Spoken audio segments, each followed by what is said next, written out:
Alright, so here's just a quick little recording of the basic setup right now.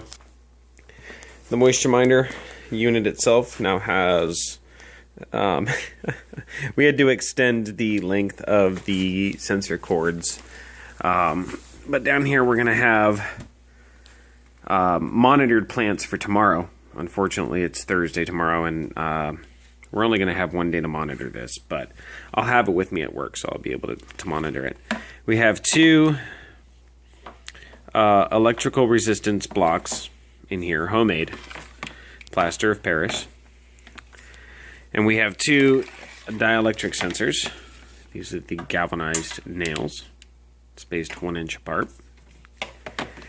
And these are wired to zones 1 through 4. I want this video to focus.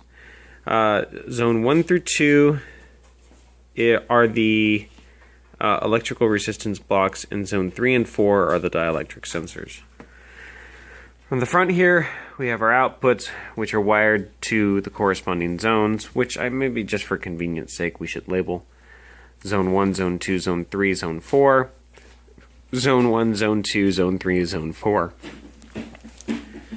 These have not yet been connected to the solenoids because in a regular situation, the installer of the irrigation system, who would have the controller, who would have installed the solenoids in their drip system and whatever, they would be the ones to connect these wires however they want to, as long as they're, weatherproof. In our case, we're going to wire nut them and wrap them in this special tape that's used for coax, wrapping the coax connections on antennas, which is a weatherproof seal.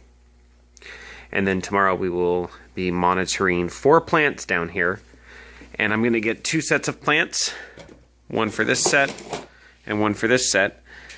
This box will be allowed to sit out in the sun and dry out for the next 2 days, Thursday and Friday. These will be monitored indoors and out, I suppose. Nah, we'll see what happens. Most likely indoors, because it's hot as hell in my warehouse. So I guess, yeah, they'll both be indoors. And then for demonstration time, we'll plug them in here and just give them a quick test before. Alright. Of course, we never got video of the pressurized water system, which I think still feels pressurized, isn't it? Oh no. That means there's airflow in there. Every time I squeeze that means the valve's open. That's why. Anyway, this needs to be pressurized. Valves need to be open, but they're wired down to, they're plumbed.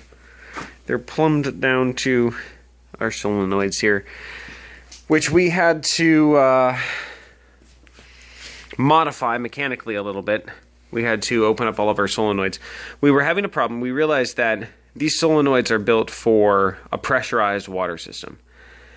And even though that we were getting the solenoids to activate, the pressure that we were getting from this tank, even though we would blow it up to about 20-30 psi, would still not allow water to pass through the seal in here. Well, we took it apart, we cut the springs about 2/3 of the way down, put 1/3 of the spring back in, and that was enough to allow water to flow through to our drip irrigation system here, and we did that on all 4 of them.